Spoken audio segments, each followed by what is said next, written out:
Bom dia! Iniciando mais um devocional, mais uma manhã meditando na palavra do Senhor. Agora estamos em Lucas, no capítulo 6, versículo 12. Aqui nós vamos ver, da mesma forma que o Senhor escolheu as 12 tribos de Israel para formar a antiga comunidade, agora 12 homens vão ser escolhidos por Jesus para representar essa nova comunidade do povo de Deus. Jesus chama eles de apóstolos. Ou seja, eles são os representantes que têm autoridade para anunciar a mensagem do reino de Deus e expulsar os demônios. No versículo 12 diz: naquela ocasião, Jesus subiu o monte para orar e passou a noite orando a Deus. Meus amigos, Jesus passou a noite toda orando antes de escolher os 12. Isso para nós serve como ensino, mas eu acho que o tom deve ser de repreensão para nós.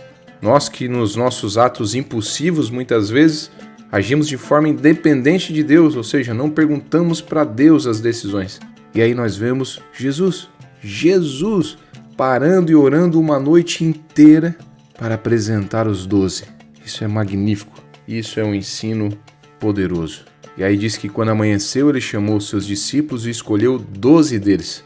E ali depois, no versículo seguinte, cita os nomes deles. Um era Pedro, um dos mais proeminentes apóstolos. O outro era André, que era seu irmão, irmão de Pedro. Havia o Tiago, filho de Zebedeu, ele que teve o privilégio de ir com Pedro e João no Monte da Transfiguração. Também João, filho de Zebedeu. Jesus chamou Tiago e João dos filhos de trovão. Foi esse mesmo João que escreveu o Evangelho e as epístolas que levam seu nome e o livro do Apocalipse. Havia também Filipe, que apresentou Natanael a Jesus. Bartolomeu, ou Natanael, como ele é mencionado. Mateus, aquele cobrador de impostos, também chamado de Levi, aquele que escreveu o primeiro evangelho.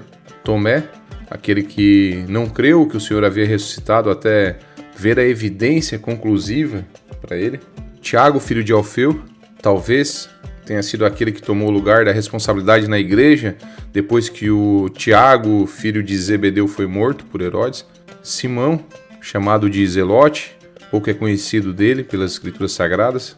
Judas, o filho de Tiago, possivelmente o mesmo Judas, autor da epístola, que fica antes de Apocalipse.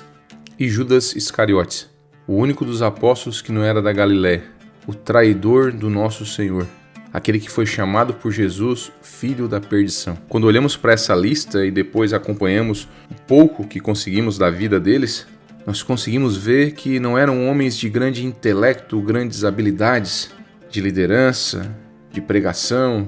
Ali nós vimos a amostra da humanidade, a amostra que tem de toda a família, a amostra que tem de toda a igreja, a amostra que tem de pessoas de toda a empresa. O que tornou esses homens grandes não foi os seus atos, mas foi o seu relacionamento com Jesus e a sua dedicação a Ele. A grandeza na nossa vida está justamente nisso, no nos relacionar com Jesus e dedicar nossa vida a Ele. Eram jovens, entre 20 e 30 anos. Ele deu uma boa quantidade, Jesus selecionou somente 12, justamente porque estava mais interessado na qualidade do que na quantidade. Mas como pensamos em qualidade, se no meio deles havia Judas, o traidor? Quando olhamos para a história de Judas e vemos que Jesus escolheu ele, temos a plena convicção que as pessoas caem, erram, falham, traem por elas mesmas, não por culpa de uma liderança. O melhor líder que poderia existir, eles tiveram, Jesus, e mesmo assim, Judas o traiu. Então, se você está numa situação que está há um tempo afastado da igreja, culpando liderança, pare de olhar para isso. O inimigo tem te enganado com essa história, olhe para você. É você que tomou as decisões erradas, foi você que escolheu. Então volte você hoje para o caminho do Senhor, volte para a igreja, esqueça os homens. É você que precisa de Cristo, é você que precisa da igreja. Hebreus já diz que nós não devemos perder o hábito, como alguns fazem, de deixar de ir no templo. É necessário estar no templo do Senhor.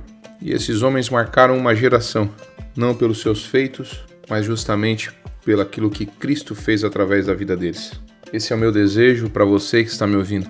Que quando olharem para você e verem um grande homem, uma grande mulher, não seja relacionado à forma que você se apresenta, da inteligência, da força, do poder, da riqueza que você tem, mas que eles vejam que você é grande justamente pelo grande Deus na tua vida, pelo grande Senhor atuando sobre você, pelo relacionamento forte, maravilhoso que você tem com Deus, pela dedicação sua na obra do Senhor. Amém? Pai, te louvamos por esse momento da palavra, te louvamos por tudo que ouvimos aqui, te louvamos pelo ensino a nós sobre oração, sobre escolher e principalmente nos abrir os olhos, Pai, que a culpa é nossa, Senhor, dos nossos atos. Fortalece a cada um de nós, ajuda, Pai, a cada um desse, Pai, que possa estar talvez afastado, Senhor, que eles tenham força para voltar para a tua casa.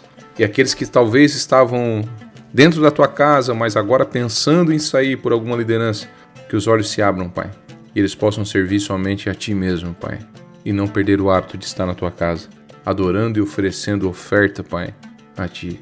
Olha para cada um desses, abençoa, Pai, a cada um desses, olha para cada pedido que está sendo feito, derrama da Tua graça, do Teu amor, da Tua vontade.